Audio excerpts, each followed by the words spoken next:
Hi, friends. I'm Scott Giles. I'm a life coach and a consulting hypnotist. And every Saturday afternoon at 2:30 Central Time, I shoot a 5 or 10 minute video on some aspect of life coaching or the hypnotic arts and sciences. Today, I'm kind of leaning on the coaching side. I want to talk about what has come to be called deep learning. Deep learning is the ability to focus without distraction on a complicated task. Now, it used to be this was a whole lot easier. Uh, our consciousness has actually changed. 100 years ago, people would go to church and the minister would preach for 2 or even 3 hours, and no one had a problem with that. They were able to focus on what was being said. They weren't fidgeting in their seats or working with their telephones. They were focused on what was happening in the pulpit. Even 20 years ago, pretty much everyone watching this video, if you were alive then, you could sit down with a good book and read without interruption for 1 or 2 hours, or at times I would read right through the night if I really got excited about the book. Now you can't do that. You'll go for about 10-15 minutes and then you'll start fidgeting because you're looking for the hyperlink that takes you to the next interesting thing. The use of the internet with hot linking and smartphones also, which have the same capacity, means that we've been conducting a worldwide experiment in human consciousness with absolutely no forethought and absolutely no control. We no longer easily focus for a sustained period and process ideas in a linear way, and we suffer for it. There's an excellent book called Deep Work, Rules for Focused Success in a Distracted World by Cal Newport, which I do recommend if you want to learn more about this. But the capacity to focus without distraction for a sustained period is something we all should cultivate. Now, I think Newport goes a bit far. He says you should do this all the time and don't do any social networking, and I think that's extreme. You don't need to do this kind of focus all the time. There's so much information in our world that often we have to just skim the surface of it. And that's okay. But when you need to learn something deeply, it's helpful to have a mechanism that allows you to do that.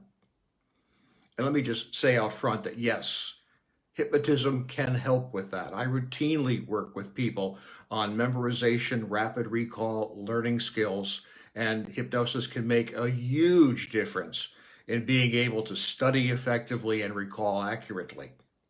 But there are other ways. Increasingly, the more serious computer programs will often have a distraction-free mode, where notifications are turned off by default, where only the document you're working on appears on the screen and everything else, even the toolbars, are turned off. So you can just focus on that. And those kinds of things are really, really helpful. And the technique I find most useful in eliminating distractions is just that. I put my phone down, it's always on silent mode anyway, but I block off the time on my calendar to do the learning that I want to do. I have found that focus never occurs accidentally anymore. Maybe once upon a time it did, but it doesn't do that now. In order to focus, you have to make an appointment with yourself so that you have the opportunity to turn off the distractions. And it's important that you actually put that on your calendar. The task list is infinite. The calendar is not.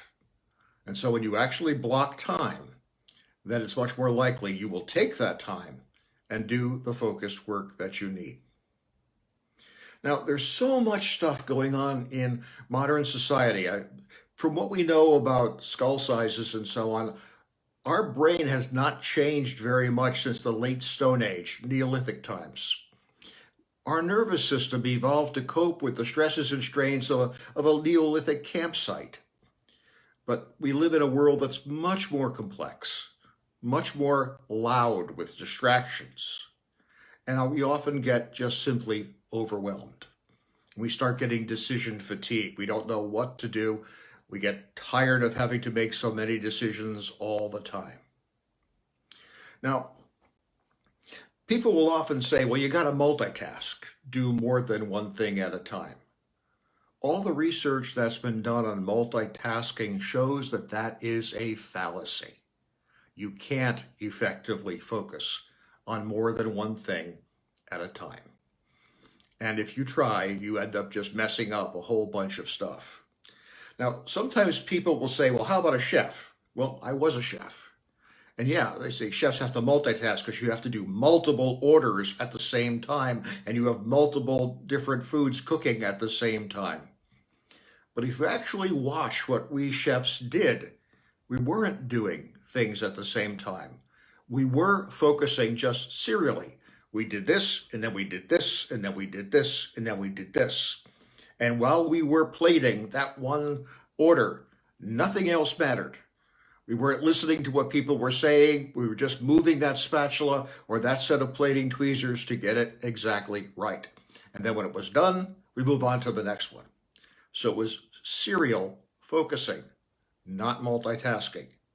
You couldn't possibly prepare a complicated dish if you were unless you were absolutely focused on it. So, what are some ways to help us learn deeply? There's a guy who was very popular in the 1960s, Alan Lakin. He was a time management guru, and he published a book, and it was all about how to keep a to-do list. And one of the things he said is, prioritize things into A, B, or C, and then don't do the C's. Well, that works with learning too. Some learnings are very important for our occupation or for who we want to be in the world. Other sorts of learnings is sort of important, but not so critical. Some learning's recreational, so it's important in a different way for self-care. But a lot of the things that cross our desks or come through our screens really don't deserve our attention. And smart people develop a filter. They don't pay attention to the things that don't really merit their attention. When I was a parish minister in my first congregation, I had a guy in the congregation who was a hack writer, and just literally a hack writer. And I got to know him, and he would say that he would take articles written by other people and he kind of rewrite them himself. He would incubate articles for a couple of years and then try to sell them again. An awful lot of the things that come over our screen, come over our desks, is repetitious. It's not that important. We're far better off prioritizing by having a few trusted sources that we will look at carefully and not trying to pay attention to everything. Now, I work in kind of the medical community, being a medical hypnotist. I've got to keep up with what's happening in medicine. Now, there's no way I could learn everything. There's no way I could even keep track of everything. So I subscribe to a service called Medscape, and every day I get an email on the areas of medicine that I'm interested in, psychiatry and oncology.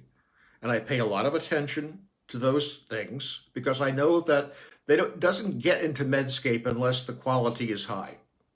And if I'm studying Medscape, I don't need to read, Psychology Today. I don't need to read popular magazines about the latest advances in medicine. I get the stuff from the source. You're far better off curating the sources you pay attention to, screening out everything else, and then focusing on those sources. In ancient times, the philosopher Aristotle would brag that he knew everything there was to know in his world, and probably that was true because there wasn't a lot to know. But we can't possibly hope to do that. We're better off making decisions about what we need to learn about. That's important. Deep learn that and let the rest go, or just surf the surface of it for amusement or for general information. But dedicate your attention span to the things that are critically important. Hey, thank you for your time and attention this week. I will be back next week, same time. I'm going to be talking about the time management system I use, Getting Things Done, by David Allen. I hope you'll find it of interest and tune in. As always, if I can be helpful to you as a life coach or as a hypnotist, please feel free to reach out. And we also have a Patreon channel if you want to have a deeper engagement with my work. My website when I edit this, I'll put the website card up, and you can access Patreon through that as well. Thank you much. Have a good one.